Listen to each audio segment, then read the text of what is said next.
what I find interesting when I think about this whole concept of driving as a sport is that if we look at the opponents on the field of driving, not all drivers obey or even know all the rules of the sport. It's interesting to think about how many people actually still read the rules of the sport, other than when we first were able to get our licenses. The other thing is that some of the rules change, so that they can change from location to location. When you drive from one spot to another, the driving speed may go from 55 to 65 or back again. There may be some times where the rules simply change because of the time that you're driving. So as an example, if you're driving through a school zone, you may be driving 25 at some times and 15 at other times. The other is that not all of the drivers have the same capability due to differences in physical ability, experience, and reaction time. So we know that some drivers can drive basically automatically. Other drivers really have to spend some time trying to figure out exactly how they're going to do what they're going to do as they're driving. And so we look basically at the automaticity and the ability to drive smoothly and efficiently doing multiple things simultaneously. So somebody, as an example, would be capable of driving and talking or changing the radio or things of that nature. Someone who is not capable of doing that, someone who is either a very, very young driver who is inexperienced, can't necessarily drive and change the radio at the same time safely. And then we look at our very older population. And that older population, while there's the experience, we start to look at the challenges in integrating multiple activities so that, again, trying to drive, listening to another conversation may create a problem where we have this divided attention issue, and sometimes it's difficult. Again, this is not to suggest that everybody fits into every one of these categories. What I'm looking at is that we can kind of generalize, if you will, and then try to figure out where we fit into these categories. Dr. Freeman, we do have a couple questions that are starting to come in, and we have one from Donna Beck, and she'd like to know, what is contrast sensitivity? Could you give us a little more information about that? I can, and we'll talk about that a little bit later on, but contrast sensitivity is the ability to distinguish colors that are not all just simply black and white, so there's not maximum contrast. So we're looking at kind of the grayish areas, and we'll look at that later on.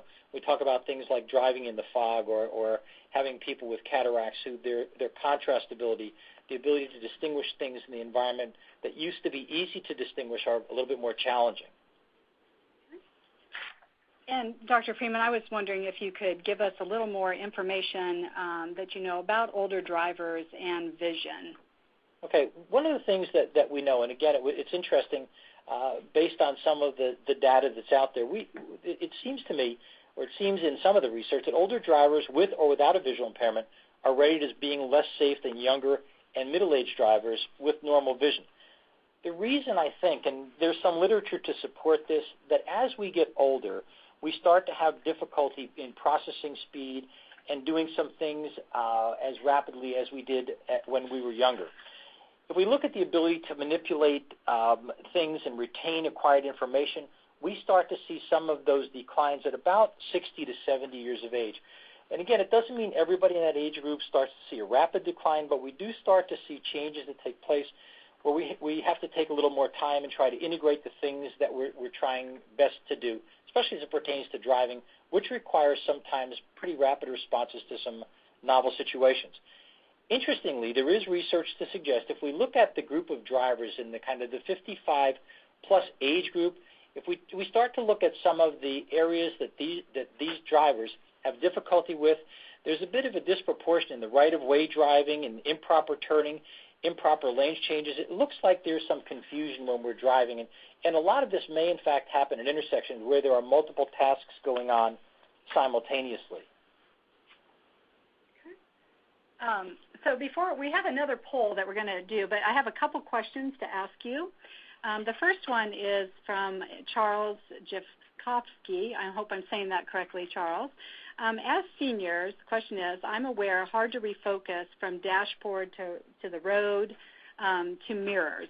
Is there any work being done to combine these into single field to help decrease recovery time?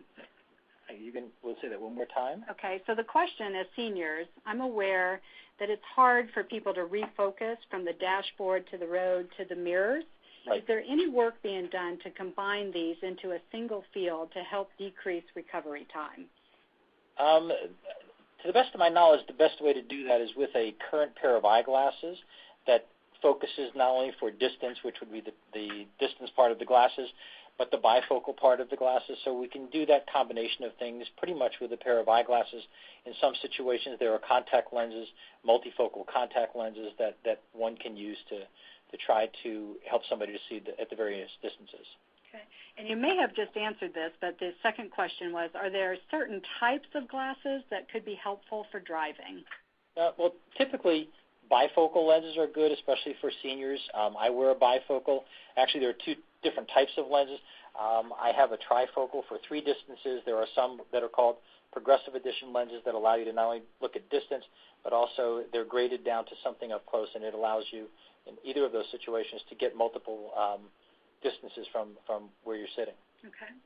And the final question right now before we go on to our poll from Christine Biggins, I have short vision. How can that affect my driving?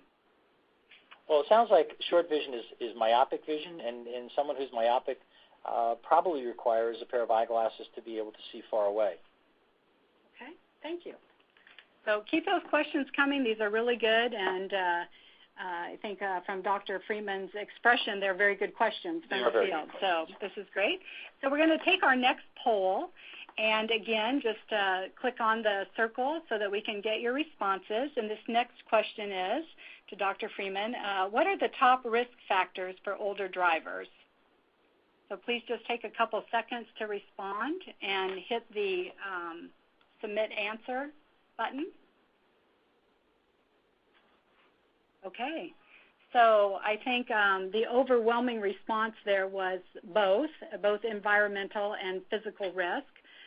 So Dr. Freeman, can you tell us a little more about that? Yeah, I think that's pretty good because both of them actually are some risk factors.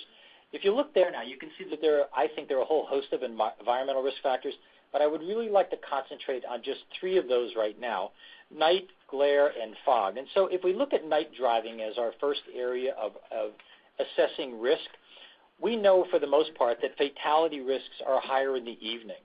And interestingly, drivers 65 plus have greater fatalities at night than others, except for drivers younger than 25. And so when we start to look again at that automatic processing versus controlled processing, you begin to see a bit of a trend here where the over 65 and the under 25 may have difficulty in doing simultaneous processing or just being able to handle nighttime activities. Part of the reason is that there may be some poor spatial and temporal processing. In other words, we might be losing our reference points to be able to get around safely and efficiently. There may be some difficulties in light and dark adaptations that we mentioned before, especially from headlights coming at us and recently headlights in our rear view mirrors, especially some of these more powerful headlights. Yeah, I have a question for you, Dr. Freeman. Sure. Is it the younger crowd, the younger than 25, that doesn't have anything to do with their vision necessarily. Is that more of an experience in driving? Yeah, I think when we talked about the slide with controlled abilities that are more intense in driving, the older population has experience, but they're slowing down, and we talked about some of the risks. The younger population is just not acclimated to doing things like driving in the daytime or the nighttime for that matter. And so finally, we know that pedestrians represent a higher number of fatal crash victims, and most of those are likely to be involved at night.